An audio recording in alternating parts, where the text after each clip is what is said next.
Let's go down to the Urban Homestead, Pasadena by the freeway.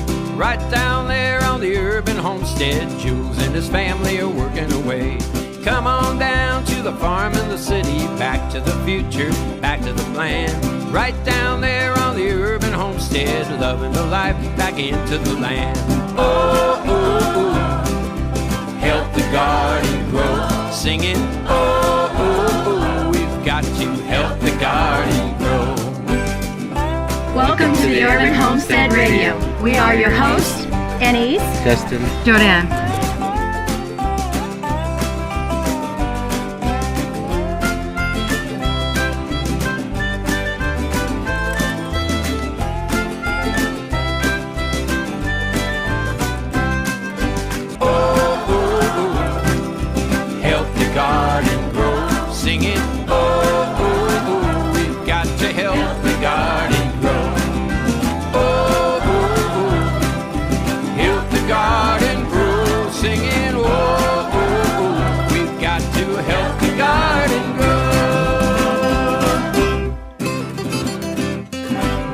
Again from the Urban Homestead, thanks for tuning in.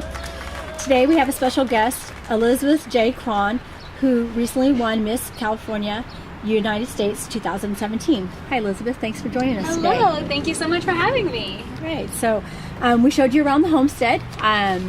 So what did you think for your first time here? I thought it's amazing. The systems that you have in place here are, what you were saying, ancient, but also very modern at the same time, because here we are in the middle of a city and you're growing thousands upon thousands of pounds of edible goods. And so it's really phenomenal to be able to look back and see all of these different growing strategies being applied in the urban setting. Yeah. You have a question for her?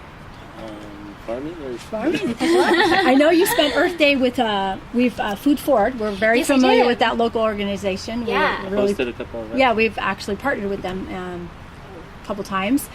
So can you tell us what you did for them and what your... Sure, we did a grapefruit rescue harvest a little bit past Pasadena, actually, to the east. I don't remember what town exactly it was in, but it was this very nice woman's backyard, and she had this humongous tree that was just, it was time for the grapefruit to come down. So it was either the grapefruit were going to fall and be wasted, or like she did, she contacted Food Forward and she had us come in. It was myself, 2 other volunteers, and the pick leader.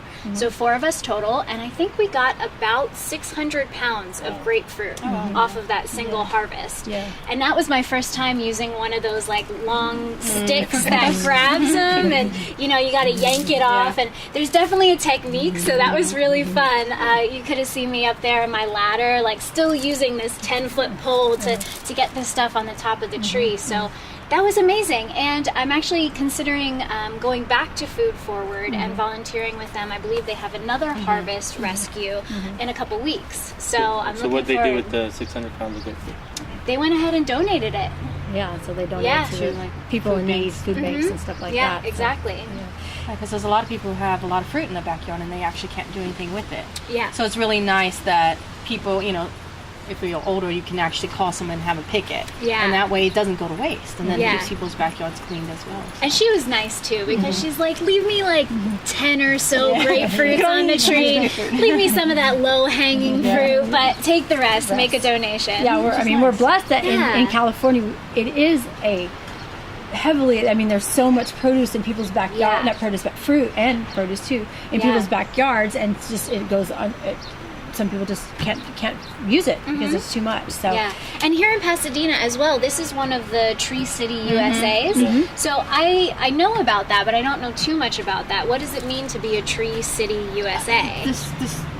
They protect the trees along the streets. So it's like the what's it called, the urban forest? Yeah, so like urban forest. They actually are active in planting trees along the they're very strict on tree removal. Like they have to go through permit process. If you take a tree out of your yard, you have to get a permit. Protected.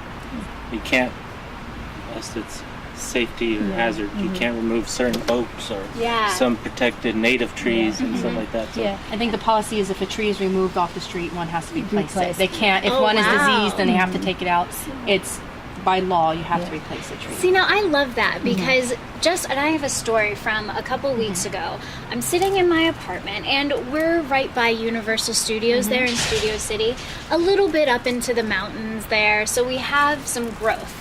And all of a sudden, there are these people outside our back window, and they're chopping this tree down that's hanging over our cars. Which, okay, great, less stuff on the cars, less debris and all that. But they kept chopping and kept chopping and kept chopping. And I went out there, and I was like, hey, guys, what's going on? Long story short, they ended up chopping down the wrong tree. They were in the wrong parking lot. So between like 10 different phone calls to the landlord and, you know, the company and all of that, and I don't speak very much Spanish, but, you know, I learned how to say, please stop very quickly, you know, just, hey guys, like, I don't think you're supposed to take this. And sure enough, they weren't supposed to take that tree. And I was so sad because the year before I watched a hummingbird make a nest right outside my window. And now those branches are gone, and I've seen that hummingbird come back to nest again, and it's just impossible. It takes away. I mean, we're lucky to live in Pasadena, blessed to live in Pasadena. Actually, Pasadena will give you 10 free trees. Really? So as a resident of Pasadena, they're encouraging people to plant, and a lot of the in the free tree list, a lot of them are fruit trees.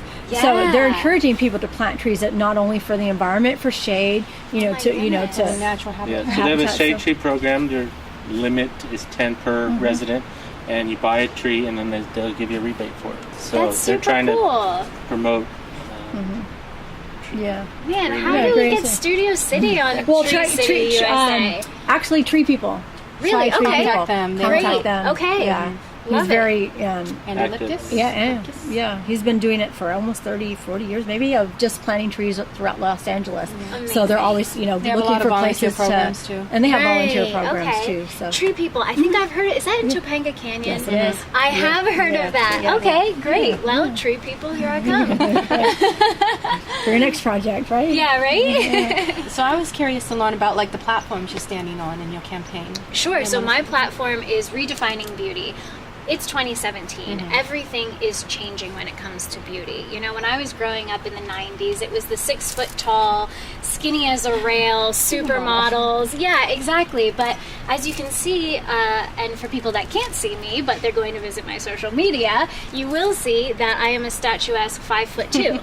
I have a little Harry Potter scar in the middle of my forehead from when I was running and playing as a child. I'm not your typical beauty queen. And I don't think anybody should strive to be typical regardless. And so for me, my platform and what I really want to get out there and speak on behalf of is redefining beauty.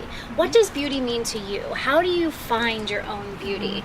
Because once I started loving myself for my height and for my other imperfections, I was okay with making mistakes. I was okay going and taking risks and expanding myself, expanding my soul, if you will, to do these things that other people are kind of scared to do.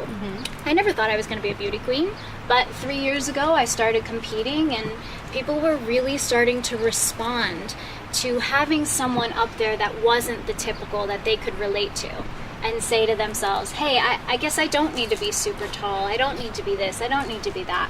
When I first started competing, I was actually 30 pounds heavier, and that was due to an injury that I got at work. And so I fell into depression, and I gained about 30 pounds. Throughout this journey, it was never my intention to say, hey, I need to lose 30 pounds. Throughout my journey, I've said to myself, I want to be healthy, I want to be strong, I want to be able to lift the things I need to lift for work, and I want to be able to dance again, because the injury took away dance from me. So throughout that journey, I've been able to redefine myself as a person. And through that, I've really kind of embraced whatever beauty it is that I have inside to bring it out to the world. That's very Yeah, I know that. Thank you. Yeah. Unfortunately, they advertising, marketing, magazines, or catalogs, they all look alike. Almost Like cookie cutter kind of. My dad, our dad, he always had this belief, is like individually and be who you are. But at the same time, even growing up that way, not being in the brands and the and you have to be like everyone else, it still affects pressure. Yeah. There is still pressure where you just don't actually. It's everywhere. Well, even TV. living this lifestyle. Yeah. I mean, in a sense, like we're not, doing that in a sense, but even living a different or alternative lifestyle is, and for all of us who's gone through teenage stage, it's very difficult to stand and be different, and until you get past that. But it's a challenge. If you know better, the pressure, it's insane. I mean, you know better, but it's like, I think you hit it with individuality, because a lot of society is really kind of told to blend in. They're told, don't push the norms, don't make people feel uncomfortable, and so many of us are just kind of stagnant where we are, and afraid to push the boundaries, afraid to create and come up with something new. But when we embrace our individuality, we embrace our creativity, and all of a sudden you have exactly that. You have creators with new ideas and new ways of doing things, and that's where the beauty is. And so how do you feel like why did you become interested in even being interviewed here with like the Urban Farm? Like, do you feel like that's something like the individuality of the Urban Homestead, or the beauty or that food, can be or found? advocacy, or environmental? Like, what draws you to even be here today? Yeah. Well, what's really interesting, and I have to preface this a little bit. I grew up in a house. My father is a hunter, and so I went through and I went through my period of time where it was like, I think I'm going to be a vegetarian, sorry, Dad, but you're a murderer. And I was like, my angsty teenage phase, which was not good. But then I moved out here from Allentown, Pennsylvania, and I started shopping in the shopping marts, and I'm looking at this meat, just like, oh my gosh, what is wrong with this stuff? This is really You've seen gross. the real stuff, Yeah. And so I kind of pulled back a little bit on that. I started eating a lot of seafood, which is very difficult to produce sustainably. So now I'm just kind of in this world of, what can I eat that doesn't harm other things, but still get all the nutrition that I need. And especially going through, like I told you in my story, trying to maintain that healthy lifestyle and still put on muscle and, be strong and all of that. It's important to me to have a well-rounded diet. And it's even more important to not have all these hormones in my food and preservatives and all of that just nasty stuff that clogs and blocks us up, So for me, I'm always looking for other ways to kind of modify my diet and be a healthier person. Yeah, that's great. Yeah, I read somewhere you wild harvested with your mom at some point. Like, what was your favorite memories from that? Oh my gosh, okay, so that would be stealing strawberries. I shouldn't say that. I know, right? That was 20 years ago, I can say. So there was a farm close to my house in Allentown. So my dad would hunt and fish and bring home all of our protein and all of our meat and things like that. And then my mom and I would go out, we would pick peas and we would pick strawberries and snow peas and all of those things. And I just remember being in the field. I think I actually probably stole more peas than I did strawberries because fresh out of the field, those things are good. They're dessert. Those are so good. So, for every maybe 5, 10, 15 I would maybe munch on one. It's unusual. People hate radish with peas. Yeah, they hate them. Really? They're used to the canned peas. Or frozen peas. Or frozen peas, which are pretty and when nasty. they actually taste, something that's picked right off the vine, they're just like, oh wow! You can see their eyes just go, that's good. Like, having grown up this way, growing up as a kid, I'd be eating veggies and salad, and they're like, oh, I hate that stuff. My friends, I'm just like, I never could understand why they hated it. But then I realized they weren't having what I was having. We thought, doesn't everybody eat like this? But not necessarily. Right. And it's unfortunate because we've gone so far. Not so long ago, everybody had backyard gardens or were near a farm to get fruit from or produce from. Now everything is especially in California, the farmlands are disappearing, and and there's food deserts in certain parts of of Los Angeles. So it's and that's why people who are harvesting and gleaning and giving it to people who can't get the food in their location is great. So and I also heard you love animals too. I do love animals. I am one of those people that I'll probably be better friends with your dog than with you. Oh, that's Jordanne here. Hi, that's my dog. Yeah. I'm definitely one of those people. I know. I keep looking around for Marley. He's Yeah, I love animals. Growing up, also with my mom, we fostered over 25 dogs and found them forever homes. Oh, wow. So that was a really exciting journey and practice. When I came out to Los Angeles, I've been out here for 8.5 years now. I tried doing it in the apartments, and I did pretty well. I mean, it was about 5 to 10 dogs that I was able to place in a short amount of time. But in an apartment here in Los Angeles, it's near impossible. And a lot of them are pit bulls, which are some of the sweetest dogs in the world. Such misconceptions surround pit bulls. So I do recall having 2 babies, 2 little puppy pit bulls, and I was able to turn them around within a week. Yeah. So that was a really exciting process for me. But we've saved a lot of greyhounds, retired racing greyhounds. And I just visited home, actually, and I saw my mom, and we still have one named Lance. He's this beautiful black greyhound, retired racing. And when we first got him, he was all black. But now, this last time I went home, his face is all white. And but he's such a sweetheart. So what brought you out to LA in the first place? So first place, Sorry. Well, no, I really loved it. I thought I was going to move from small town Allentown to New York City. Okay, that was my first exposure to the big city, and I was like, yes, New York, let's do this. I'm going to be an actress on Broadway and all this stuff, right? And then I came out here to Los Angeles to visit my aunt, who lives in the Larchmont Village area. And I cried my eyes out on the way back to the airport. I was like, I can't leave. I'm so sorry, New York City, but I'm going to move to Los Angeles. I have to. And from that moment on, I think I was 13 years old. And it took me about 7 years to make it actually happen, because I finished high school and then I got my associates. And then I moved out here when I was 21 years old. I said, that's it. My life is what it is now. And Los Angeles, here I am. Join the club. Now there's about 30 million people out here. I'm not going back east, right? No. The weather helps too. Yes. What is your favorite part about Los Angeles? I mean, what is your favorite? Is it the natural beauty, or is there just what made you just I had to stay here? I think besides the weather, which actually, I'm actually a humid heat person. I like the humid heat. I know a lot of people don't, but this dry heat, man, it gets to me.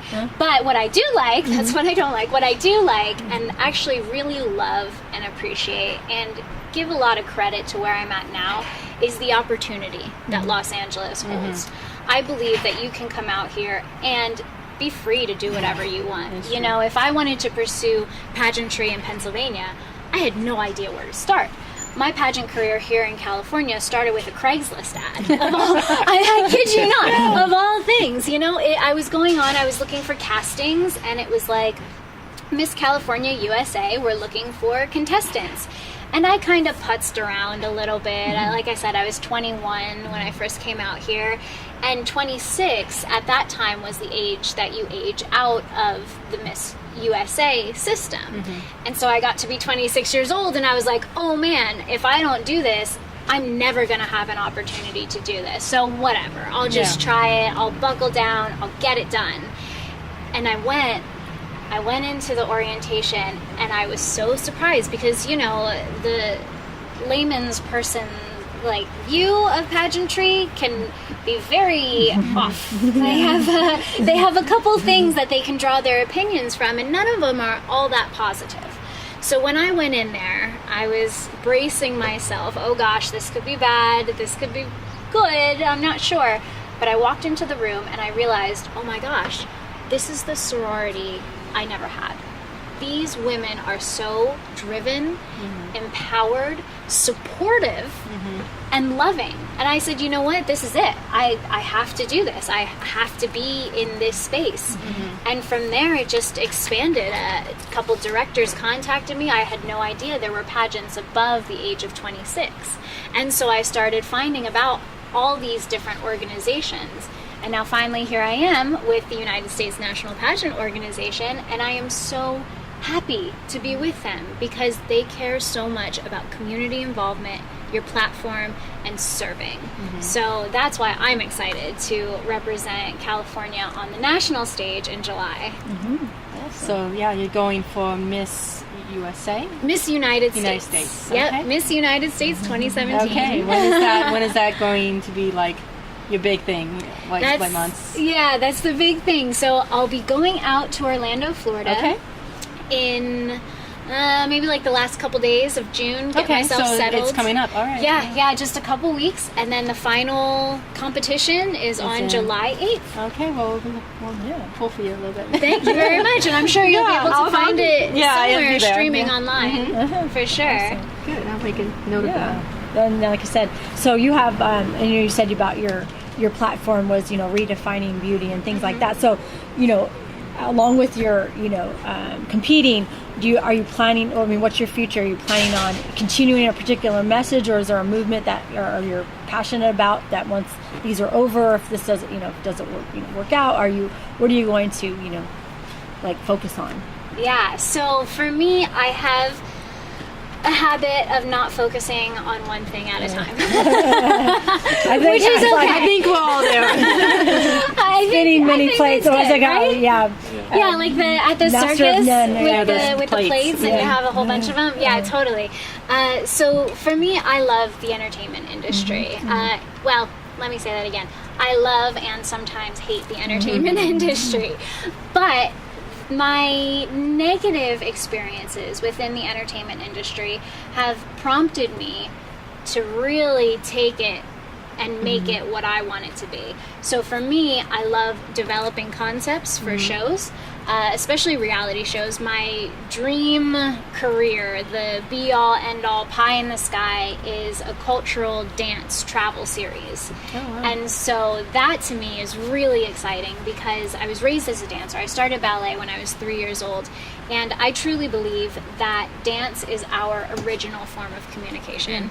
You have the cave paintings, and you have sounds, and you have all this stuff, but when it comes to communicating with one another, dance and movement goes far beyond verbal communication, especially nowadays when people are like, hey, you're American and you speak English. I'm like, no, I'm American and I speak American. Like, let's be real. So with all of the dialects and all of these different language barriers and challenges that we have, dance and movement is where it's at. So for me, I want to travel around, I want to survey the world, and I want to find out what we're missing by not having dance, by not having the art of dance in schools as well, and passed down traditionally from generation to generation. Yeah, that's a good point. I love that. Yeah, Thank because I do you. see that in myself.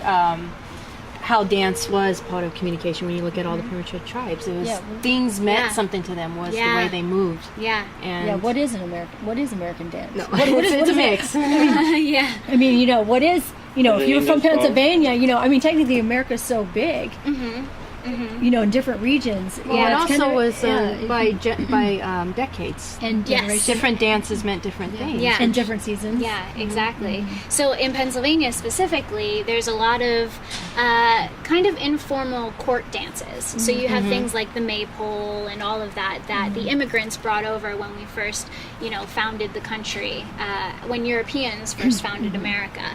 And so you see a lot of that at the Mayfairs, and, they dress up in their garb and dance and celebrate. But then you also have things like war dances, which come way before all of that. The men would get themselves hyped up to go out and fight and defend their land, or hunting dances. They would do the same thing. They would gather around in a circle over a fire, and if they didn't do it, they wouldn't hunt. They wouldn't get any food. And these were the beliefs that were passed down generation to generation. So that's just one example. But then also, like you were saying, more modern dances, Balboa Swing actually came right out of Los Angeles here in southern Los Angeles. And so that was, the 1900s when people got together and started having that social hour where they got to meet each other. And, how many people met and had kids at these events and functions. And that never would have happened unless they were doing swing dancing. It was how life was formed around these certain dances. Yeah. Is there a culture that you find like a particular dance, like kind of like is there like have you studied many cultures and have you like felt like drawn to one particular? I am so drawn to Asia. I mean, just in general, that's like a very, very general thing. I love Japan. I had an opportunity to visit Japan about 10 years ago. I didn't get to see much dance, but really, I think kabuki dance is some of the most powerful. I mean, I even gave myself chills just now. But what they were expressing through that, what they were going through at that time when they developed this dance form is just, you see it. It's so, the movements, they're so minimalistic, but at the same time, they're so powerful. We're big fans. It's very expressive in the control. That's what I find. Yeah, exactly. I had an opportunity to work with Agori when I was studying at California State University, Los Angeles, and I did a kabuki piece. And it was maybe 12 minutes long, but our rehearsal process for this, we took our hand and he's like, I don't care if this takes the whole hour and a half of this rehearsal, just make a fist. As slow as you possibly could. And so for 5 minutes, I was able to kind of crunch my hand. It starts shaking. It starts, oh gosh. But it's exactly that. It's this control and this mindfulness that you experience while you're dancing it. The girls have a weakness for Bollywood. South Asian dancing. Okay. Well, traditional Bollywood. Or I shouldn't say traditional Bollywood. Traditional Indian dancing. What I find was we happened to tour a little bit of India, and I found that there was a lot of expression in their dance as well. And to me, it was more of the wild abandon. They were walking down the street and they see something they love and they're like, I'm like, in America, we don't start dancing when we see something they love. They're just so happy that something was done and they just erupt and dance. And I was like, this is beautiful. Here we look at each other with like a crooked eye, like, what's wrong with you? Why are you being so free and open right now? But with Indian dances, it's spectacular because it's spontaneous. Whatever finger and the your eye positions movement and everything is so specific. Everything's moving. How does that happen? It's amazing. I know. All sides of the brain. I know. You're just almost like, I know. You're just like looking at it with your mouth and just going, stunning. And their costume and it's I'm just the people that that express that drew me to that spontaneous expression of joy. Like an Indian wedding. It's just like just mark your whole week out. It's gonna be dancing for like 24 hours. Just go for it. And that joy and spontaneous singing sometimes with. Particularly in the Punjab district, I find that. Even in, like I said, Middle Eastern, in Israeli, there's a lot associated with the culture is associated with dance, and certain, seasons and harvest and agriculture are defined through dance and and music. And so that's why we have. Somewhat in our backyard here, we do have music events, and we did have flat footing. Love it. Dance, and then what else? Oh, we did have a Bollywood night where we had a lady. We also had the Virginia Reel. Oh, right, we did do that. Our little house on the prairie night. Yes, we did that. Nice. So we went from farming to also the community. So we had music, farm dinners, and then concerts, house concerts, and then. Hoot Nannies was basically like an open mic kind of thing. But, awesome. So we went in that the last couple of years. Yeah, because I think, like you said, people are defined. I mean, and they're not just. They've needed a way to express themselves, and they're not.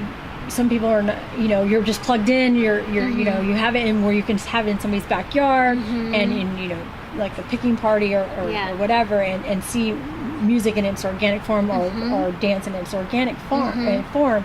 Is what we tried to bring, besides so we've had complete food. strangers, have the table set up like this. We have 30 or 40 people there, and they'll sit there for hours and just sit there talking, and of course the food's good too, but It's such an hour, and you have to like turn off the lights to get them to leave. Oh, that's funny. That's funny. Yeah, there's something that you just cannot put into words, and I think you're not supposed to put it into words. But when you're dancing and when you're in that flow, it's like you jump in a river and you let go, you know, and you can't find that unless you allow yourself to dance. Yeah.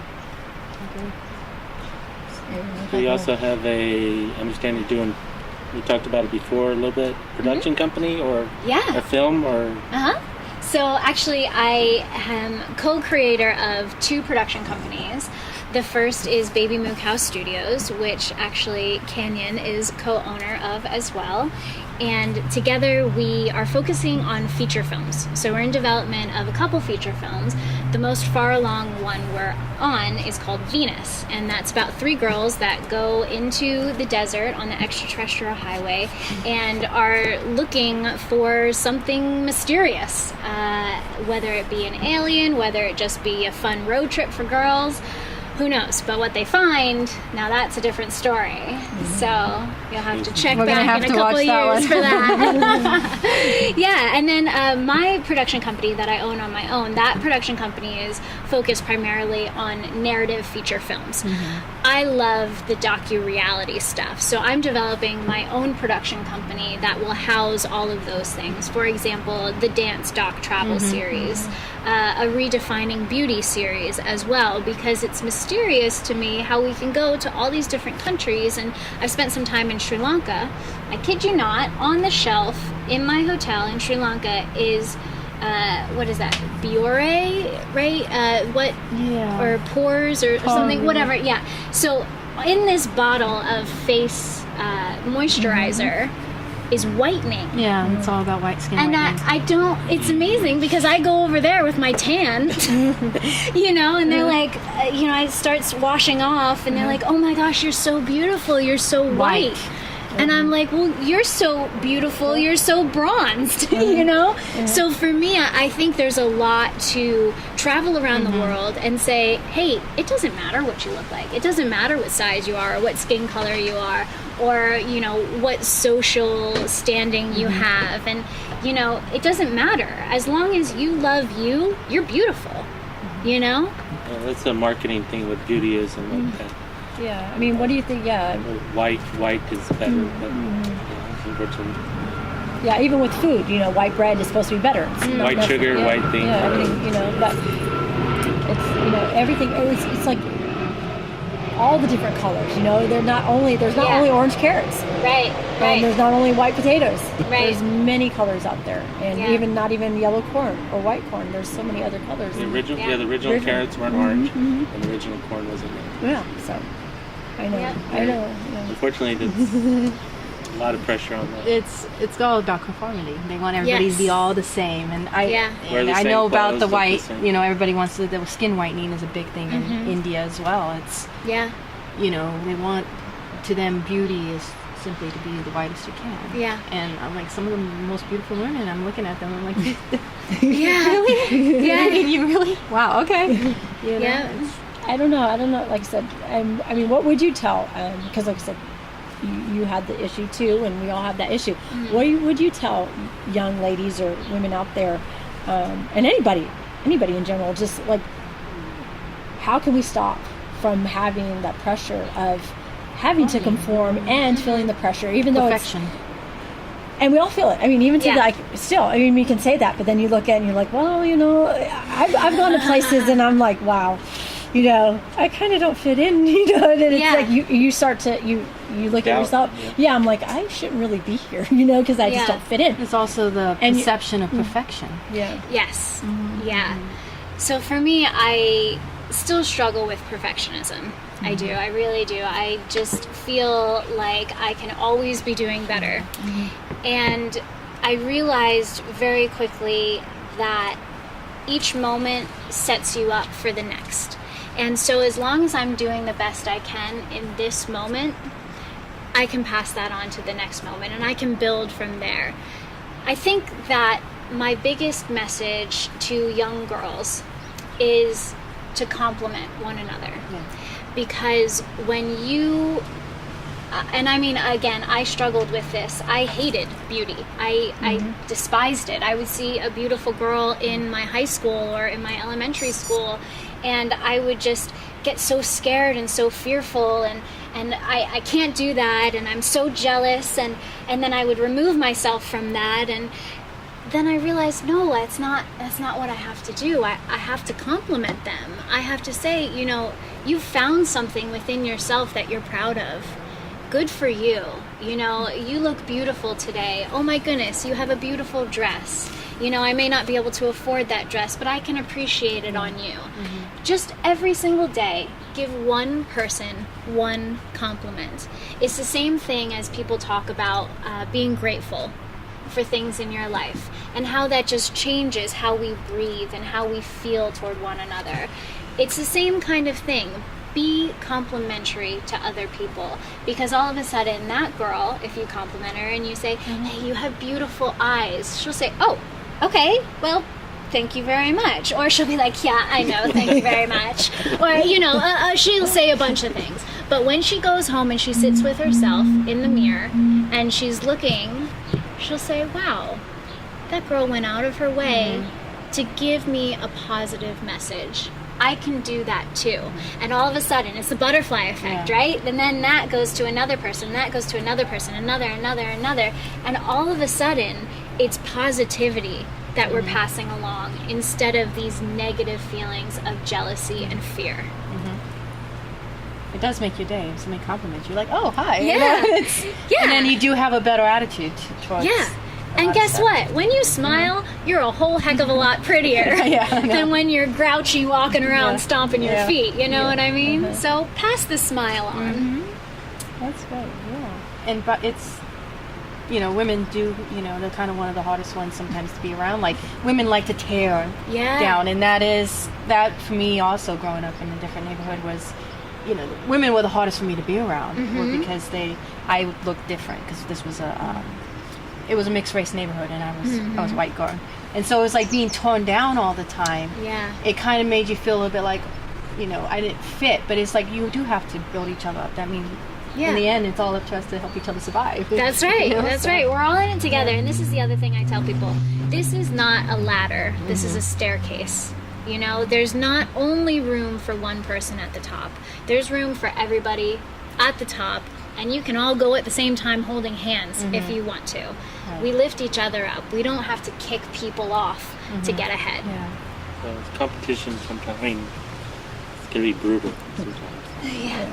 It's all sometimes somebody's a winner and somebody's a loser. Which is really interesting, because I'm here representing pageantry, right? And so that's another lesson that I learned very early in my pageant career. I'm not in competition with anyone else. I'm in competition with myself to be the best version of myself that I can possibly be, so I can give back to the world what I was meant and put on this earth to do.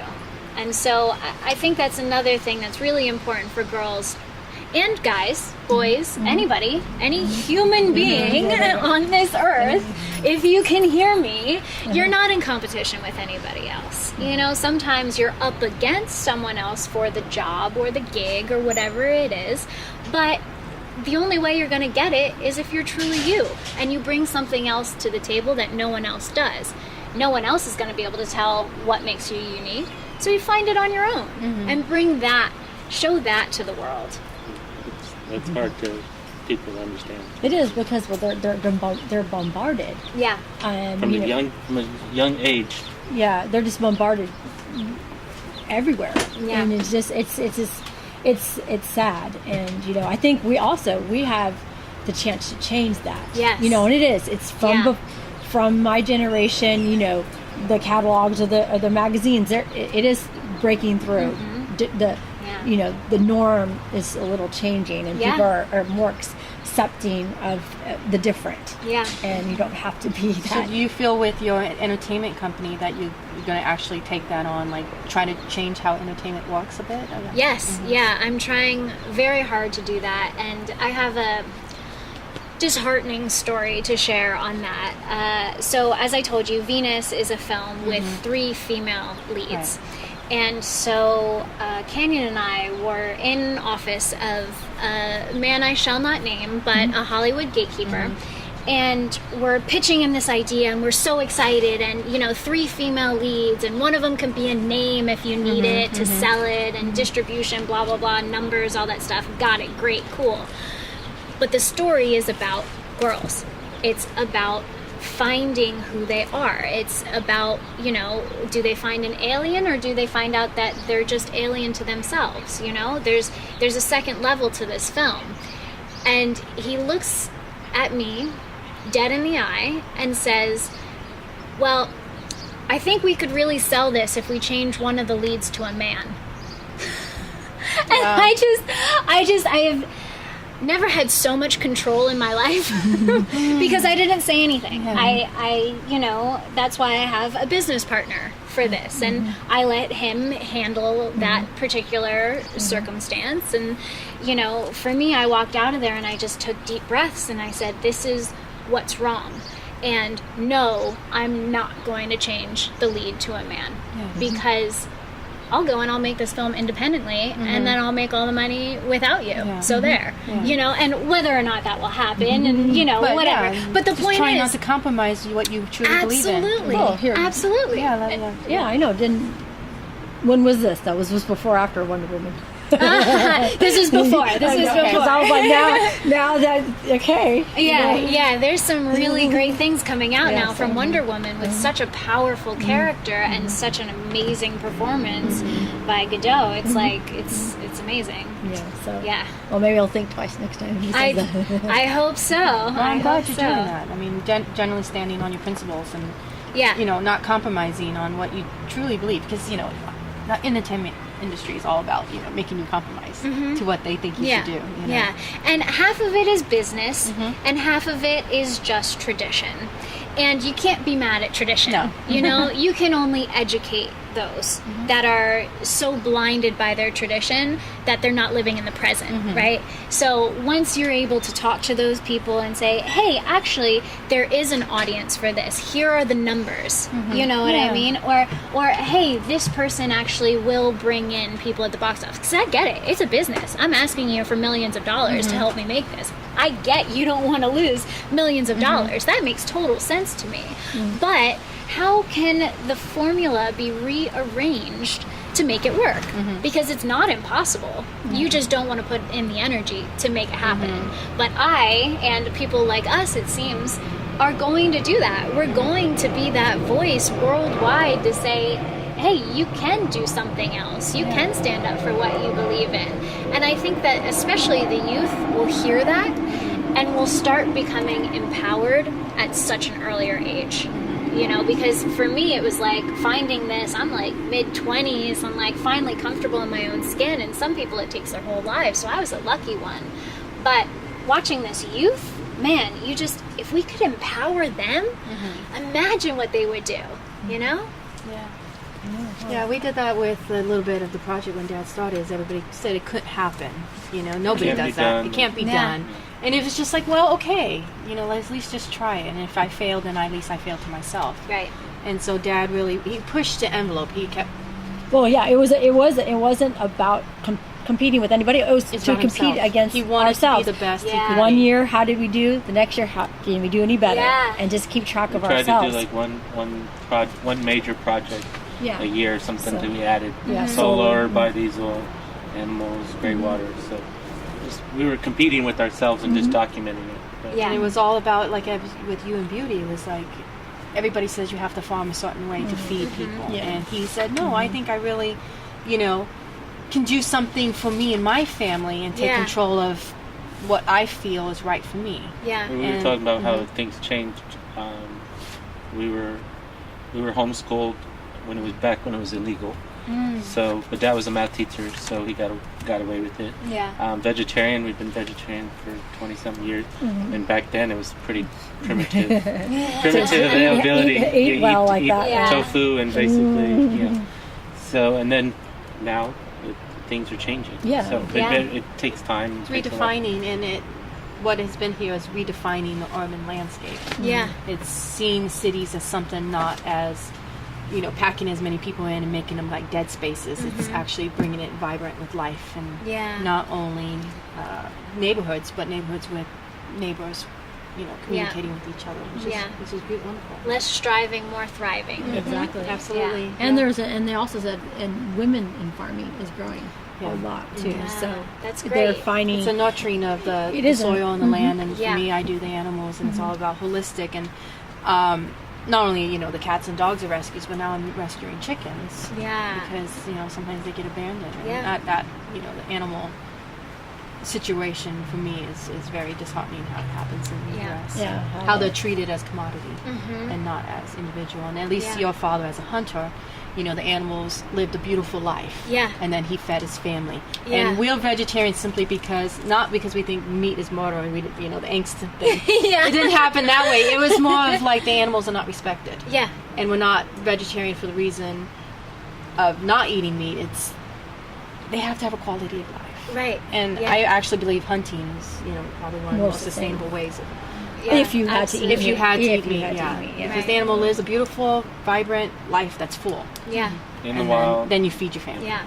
And it's not just hunting, because there's the sport hunting, there's all that other stuff. But the way your father did it. No. I get on the phone with my dad, and he tells me the whole genealogy of every single deer that lives in his neighborhood. Beautiful. And he's like, well, I can't get this one yet because it's going to be, they're this old, and so I have to wait. And babies. And it's that knowledge that he carries. Yeah, he's a true hunter, just like the Native Americans, who would pray and thank the animal. They recognize life every was single taken. part. Yeah. Your father doesn't see them as like, that's mine. Right. He sees it as, okay, you're a living, breathing creature. Yeah. And yes, I'm going to hunt and feed my family, but at the same time, he respects, the genealogy, the social makeup of each animal.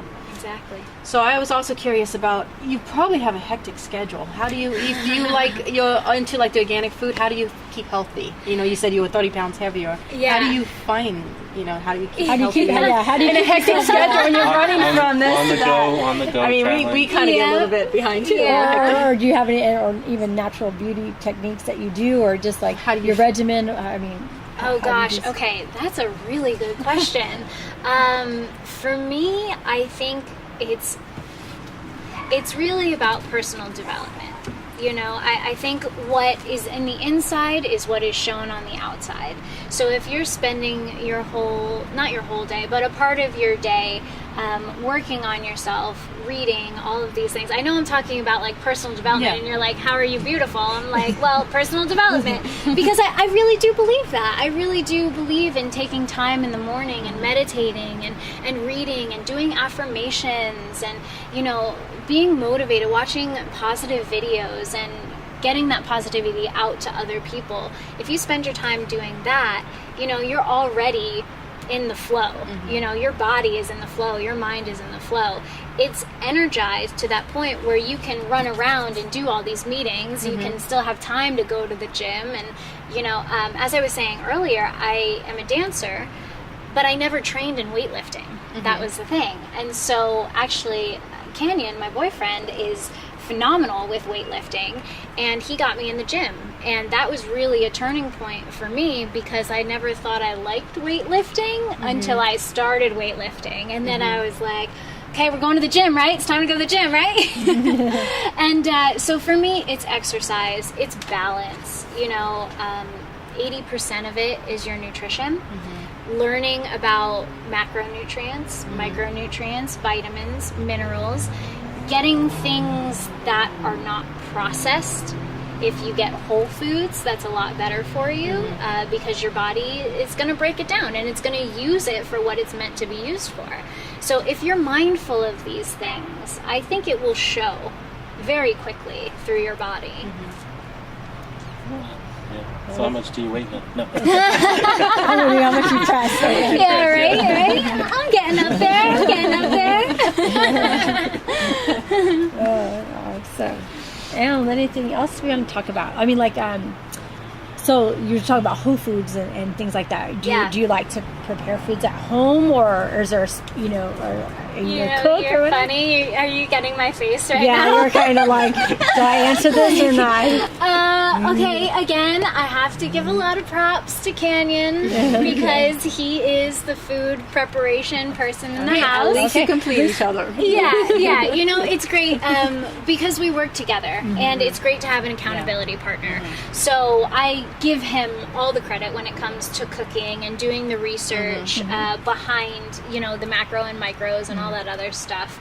So I am just better at eating it and then doing the dishes as a special thanks for preparing my healthy meal. Is there a favorite then? Is there a favorite food that you're like, oh, can you make this for me? Is there something one of his favorite whole food meals? It's actually not something that he prepares, but I love sautéing spinach and mushrooms together. That's one of my favorite dishes, but he's not a big spinach or mushroom person, so that's one of the ones that I have to do myself.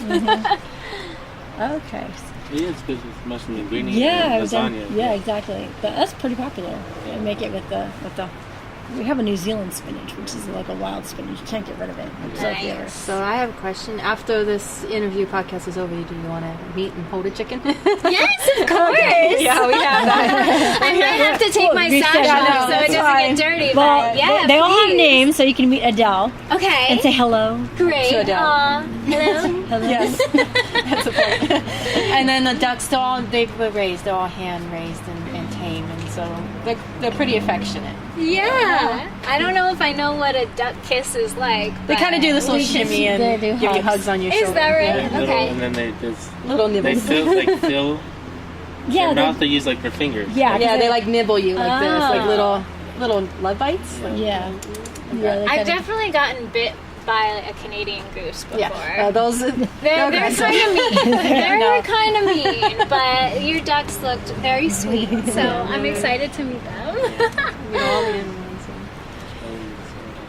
So how would you like any of our listeners to actually become more involved with it? Like seeing what you're doing, and if they feel compelled to join in on what you feel like you're doing and changing campaigns or organizations. Yeah, you support or whatever. So got a helicopter. No, it's fine. Hold for sound. We can sing and dance for a while. Yeah, right. Just because I know people are going to listen to this and say, "Oh, that I feel really compelled to, either support her in that way or just follow how she's doing." Yeah. Well, this helicopter, he comes through. Let's wave. Hey, everybody. We're in the middle of the city. It's a fire helicopter. Yeah. So I think the number one thing I want to promote for other people, or let me say, the number one thing I want to inspire other people to do is get involved in their community. A lot of girls in pageantry, there's nothing wrong with this, but they find one organization that they want to work with, and that's their platform. Well and good, that's amazing. And the amount of money that they raise for these organizations, it's just jaw-dropping. But for me, I never really felt that. Because again, I told you I'm one of the ones where I'm like, concentrate on one thing. I don't think that's going to be good for me. Yeah. So I've embraced that. And I like spreading my service around to a bunch of different organizations. So what I really encourage people to do listening to this is go to volunteermatch.com. I think that's a perfect place. There's so many organizations that are on there, and you can contact them and they'll set you up and try it out. And once you find one organization that you're really into, go for it. Do it. So when it comes to an organization, I actually recommend volunteermatch.com. Go there. When it comes to following me in my specific journey, you can follow me across social media at Elizabeth J. Cron, and you can also watch my... He's coming back. He's looking for something. He's making another round. No, that's a different one. This is what city. Come on. Here we go. The Urban Homestead, ladies and gentlemen. Interrupt this program. Yeah. For a flyby. Yeah. Now, if you want to follow my journey to the crown, which we would like to call #Road to Miss United States, you can follow me on Miss California US. That's also across platforms. I have the Facebook, I have the Instagram. Follow me there. Okay. You can also follow the United States National Pageant Organization, and we will be live streaming the event, so you can watch it on July 8th. Just go on Google, find it, and I'll see you there. Awesome. That sounds All right. Well, thank you for... We'll be following you. Yeah, we'll be following, and thanks for joining us today and seeing what we do here at the Urban Homestead and sharing with you, sharing your message with us, which I find really inspiring. Thank you so much. It's amazing to find like-minded people. We may be in different fields in different areas, but our hearts are in the same place, and we're both all trying to get this message out here, to be yourself, be unique, strive for and above what other people expect from you. So congratulations to you on everything you've accomplished with Urban Homestead. It's been my absolute honor and pleasure visiting. And likewise. Thank you. Thank you for being here. Yeah, thank you. Of course. So we're going to wrap that up. I think we're going to go visit some chickens and hug some chickens and maybe eat some fresh vegetables from the garden and fruit. So might be some photos posted about that, right? So I'd like to thank everybody for tuning in, and until next time, see ya. Bye. Bye.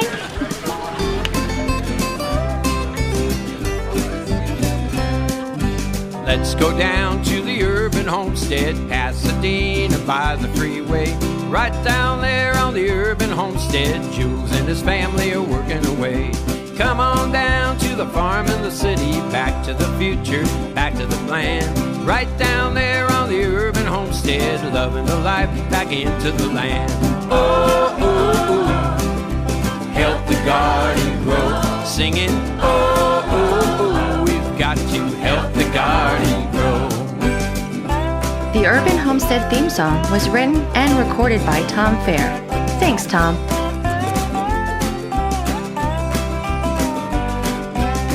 We've come to the end of this show. Thank you so much for joining us. Be sure to tune in again. Until next time, this is Anais, Justin, Jordanne.